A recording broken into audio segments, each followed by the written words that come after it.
Hi there, Aisle3Comedy, Logan. Congratulations. I hope I'm still, on time with this entry in your 150 subscribers contest. Great, man. Your your videos, I always love them. Your enthusiasm for music, either seeing live concerts or getting the records, it's wonderful, wonderful to see. Yeah, 3 questions plus a bonus question. And I have to see if I can get.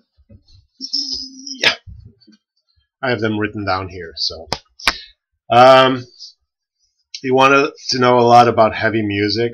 Um, Question number one was show your heaviest record, either musically or in the weight of the record. Uh, my heaviest records in weight are 180 grams. I don't have 200-gram records. I've never seen them, and I'm not going for them. They're not that important to me. The music in the end is important, but I do have, according to me, on vinyl, the heaviest record I have. I don't really go for heavy music. I like it, I do, but there's just other points of interest for me. On CD, I have no problem buying, heavy. But then again, I picked those up at Goodwill, and not that often, because heavy metal fans, they stick to their records and CDs. That's what I've noticed. But anyway, this is one record that I don't know if you have heard of this band. I know Henry to the Boyales he likes this a lot. They're a Dutch band from 1987. This album is. And it's probably the heaviest record I have. It's instrumental metal, probably labeled now as sludge metal or whatever you want to call it. It's gore with Mean Man's Dream. Just heavy, nasty, filthy metal. So I love the cover though. It's really, really cool cover of the knife. It's probably the same knife that Cool Ranch Dressing used to open their packages. I think it is. Anyway, that's question number one. Then question number two, favorite record with the word heavy, or favorite band with the word heavy in it. I chose record. I don't have a lot of records with the word heavy in it. I got Jethro Tull's Heavy Horses, but I went for this sort of stick in the same, late 80s, early 90s, heavy sounding music. It's L7 with Bricks Are Heavy, which is a classic. I had this copy, not this copy, but the CD copy of this record when it came out. I loved it so much. Pretend We're Dead. That was the song that drew me in.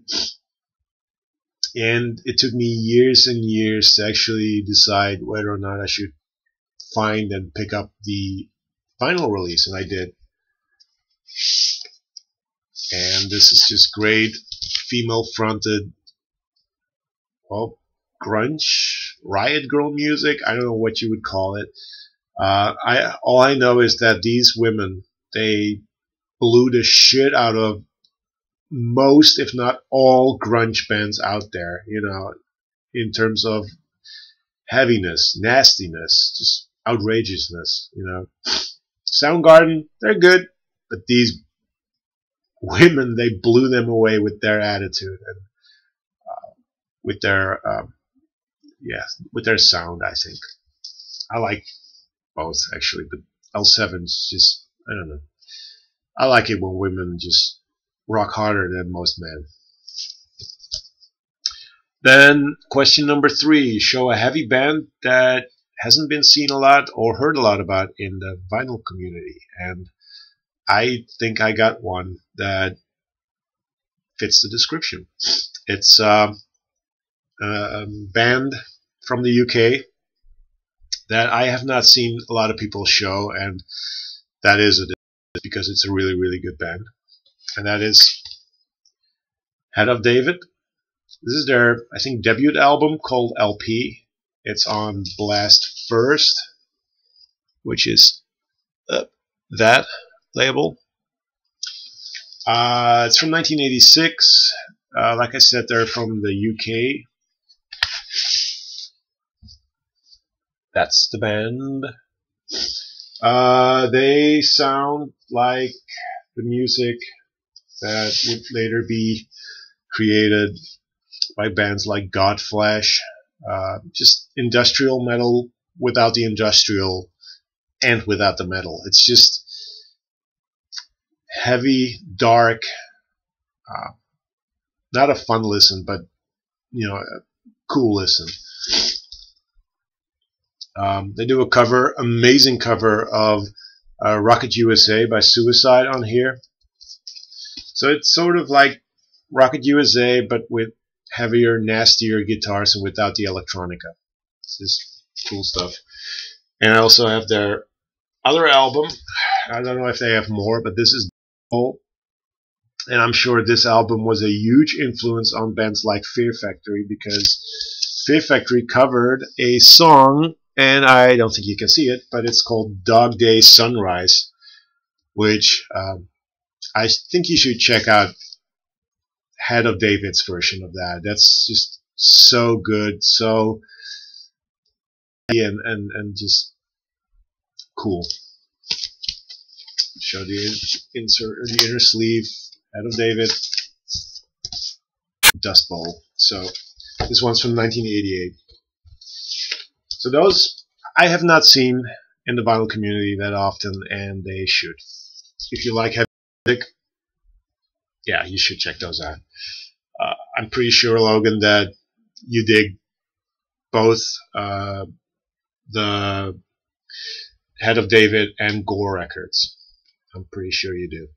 Last question was, or the bonus question was, your favorite record from Hydra Head. Now, I heard of Hydra Head, but I never really owned a record by Hydra Head until L. Peter, 1978.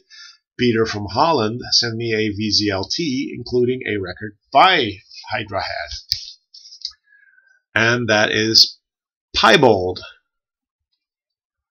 So it's the only record on Hydra Head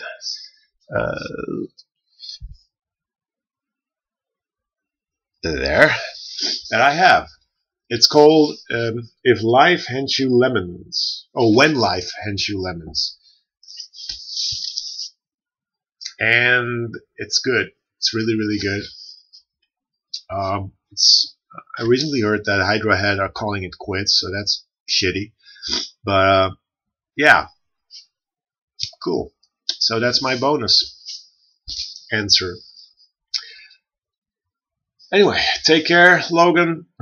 Hope you're going to get a lot more subscribers and a lot more entries. People need to enter your competition because it's easy. Just pick heavy records that are heavy, whatever, it's not a difficult question. So take care. I'll be talking to you later. Bye-bye.